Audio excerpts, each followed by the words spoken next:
Golden boy Neeraj javelin throw के finals में पहुंचे। अरशद नदीम और एंडसन पीटर्स को छोड़ा पीछे, फेंका अब तक के सीजन का बेस्ट थ्रो।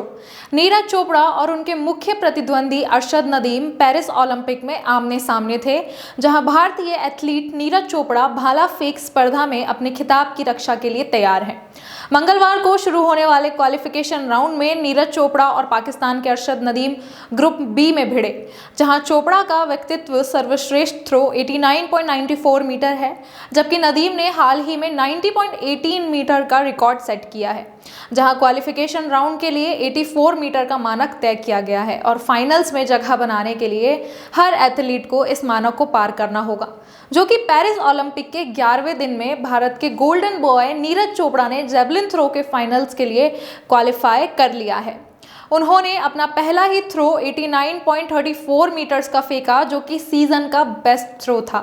यानी नीरज ने क्वालिफिकेशन राउंड में सफलता हासिल कर ली है और गुरुवार को फाइनल्स खेलेंगे। नीरज के प्रमुख प्रतिद्वंदी ग्रेनाड के एंडसन पीटर्स ने 88.63 मीटर और पाकिस्तान के अरशद नदीम ने 86.59 मीटर का थ्रो फेंक कर फाइनल्स के लिए क्वालिफाई कर लिया है। यानी दोनों प्रतिद्वंदी भी नीरज के साथ फाइनल्स खेलेंगे। चलिए जानते हैं नीरज चोपड़ा की जिंदगी से जुड़ी कुछ ऐसी बातें जिनसे हमें सीख लेनी जरूरी है।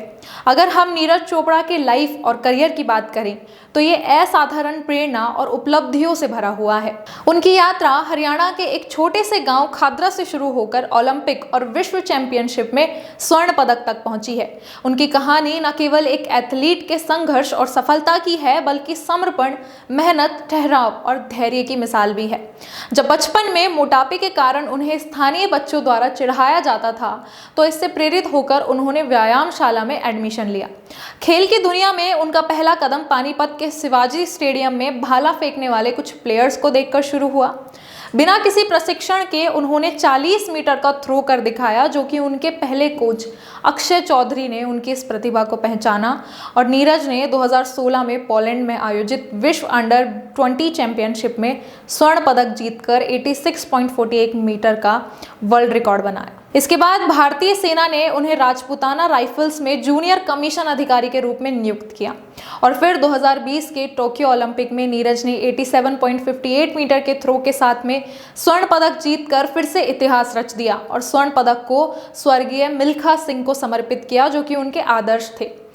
नीरज ओलंपिक में स्वर्ण पदक जीतने वाले पहले भारतीय ट्रैक एंड फील्ड्स एथलीट बने। इसके बाद में दोबारा 2023 में विश्व एथलीट्स के चैंपियनशिप में भी उन्होंने स्वर्ण पदक जीता, जो कि भारत के लिए गर्व का पल था। इसके अलावा नीरज चोपड़ा की 2019 में कोहनी की सर्जरी और 2021 में ग्राइन की सर्जरी हुई, जिसके बावजूद नीरज ने हार नहीं मानी और हर बार पहले से भी बेहतर प्रदर्शन किया। नीरज चोपड़ा की निरंतरता और उत्कृष्टता की परीक्षा उस ओलंपिक में होगी और अगर वो स्वर्ण जीतते हैं तो वह ओलंपिक इतिहास में खिताब बरकरार रखने वाले 5वें खिलाड़ी और व्यक्तित्व वर्ग में 2 स्वर्ण पदक जीतने वाले पहले भारतीय बन जाएंगे। कहा जा रहा है कि भारत के लिए अगले कुछ दिनों में कुछ और पदक आ सकते हैं। इस बार स्वर्ण की सबसे ज्यादा उम्मीदें जेवलिन थ्रोअर नीरज चोपड़ा से ही है। भारतीय एथलीट्स के लिए कई कीर्तिमान रच चुके नीरज ने अपने दूसरे ओलंपिक में एक बार फिर अपने भाले से इतिहास रचना चाहेंगे, क्योंकि 140 करोड़ भारतीयों को उनसे एक बार फिर स्वर्ण पदक की उम्मीदें हैं।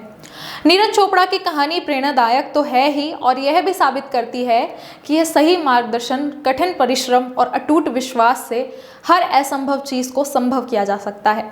उनकी यात्रा हर भारतीय के लिए गर्व और प्रेरणा का स्रोत है।